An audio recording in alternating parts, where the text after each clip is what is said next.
action, Mbak. Iya. Selamat pagi siswa dan siswi kelas 10 MIPA. Ya, minggu ini kita sudah memasuki pertemuan kita yang ke-9 ya. Ya, minggu lalu Ibu sudah menerangkan tentang pencemaran udara secara umum. Ya, sekarang Ibu mau melanjutkan materi kita, yaitu dampak yang terjadi akibat pencemaran udara. Ya, salah satu dampak dari pencemaran udara adalah terjadinya efek rumah kaca. Ya, coba kalian buka buku kalian halaman 243. Ya, di situ kalian akan melihat gambar proses terjadinya efek rumah kaca. Ya, coba ya. Ibu akan jelaskan bagaimana proses terjadinya efek rumah kaca. Ya, coba ya. Ya, jadi gini ya.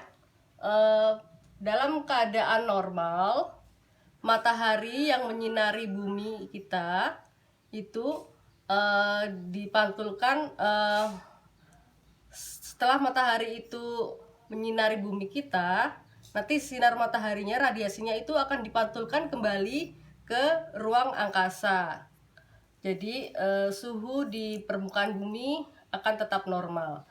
Tetapi apabila terjadi efek rumah kaca, radiasi sinar matahari tidak bisa dipantulkan ke angkasa, tapi justru kembali dipantulkan ke bumi kembali ya. Ya, kamu lihat ini ada suatu kayak seperti setengah lingkaran ya.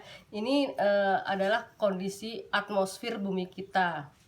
Nah, harusnya secara normal sinar matahari itu dipantulkan kembali ke angkasa, tapi ini nggak bisa.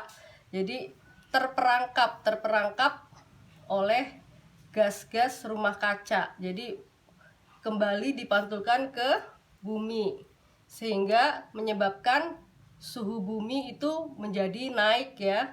Nah, kalau suhu bumi naik itu efeknya akan berbahaya sekali ya.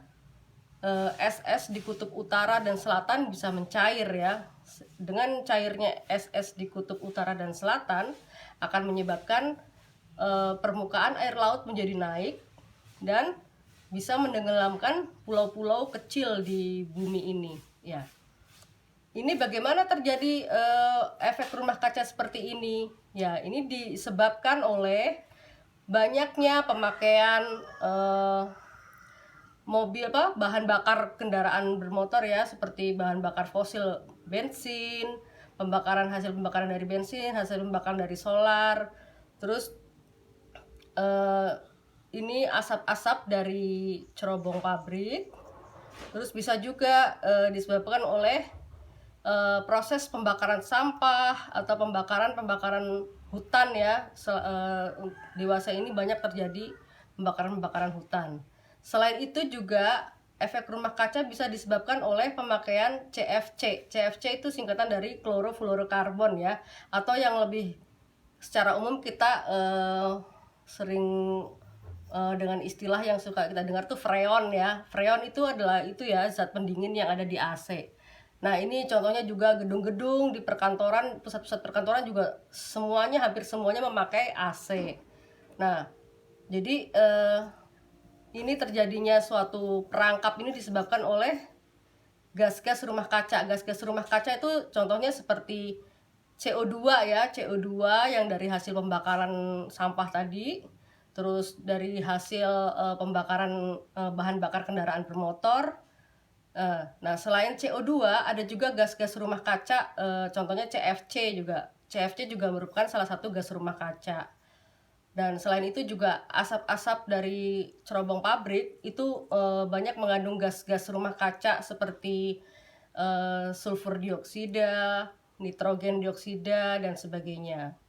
Nah, setelah terjadi efek rumah kaca ini kan kalian sudah tahu ya. Jadi efek dari rumah kaca itu adalah meningkatnya suhu permukaan bumi.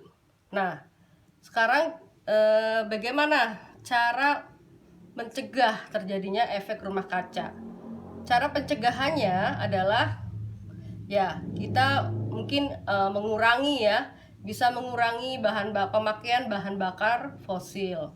Ya, mungkin bisa di solusinya ya seperti pembuatan mobil listrik ya. Kalian mungkin pernah dengar mobil listrik. Nah, itu adalah salah satu solusi untuk mengurangi penggunaan bahan bakar fosil. Selain itu juga kalau bisa ya gedung-gedung ya mungkin dikurangilah pemakaian AC, mungkin bisa dengan memakai kipas angin. Nah, selain itu juga cerobong-cerobong asap, mungkin cerobong-cerobong asap pabrik bisa dipasang filter di sini ya. Filter untuk menyaring agar zat-zat yang berbahaya tidak keluar ke angkasa.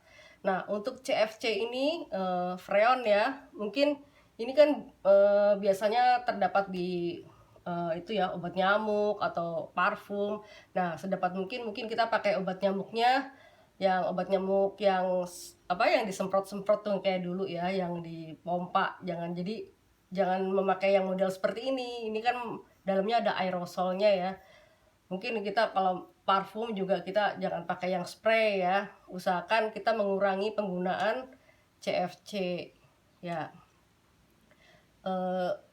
Sudah ya, untuk pertemuan kali ini Ibu cukupkan segini dulu. Coba kalian buka lagi ya untuk tugasnya hari ini. Coba buka halaman 244. Ya, udah. Mencari tahu 10.3. Ya, ini adalah lakukan kegiatan ini secara berkelompok. Diskusikan upaya-upaya yang dapat dilakukan untuk mengatasi berbagai permasalahan pencemaran. Nah, ini di sini ada 3 pertanyaan ya. Ya, kamu tolong kerjakan tugas ini secara berkelompok. Ya, nanti seperti biasa jawabannya bisa kalian kirim lewat WA ya. Iya. Ya, sampai di sini dulu pertemuan kali ini.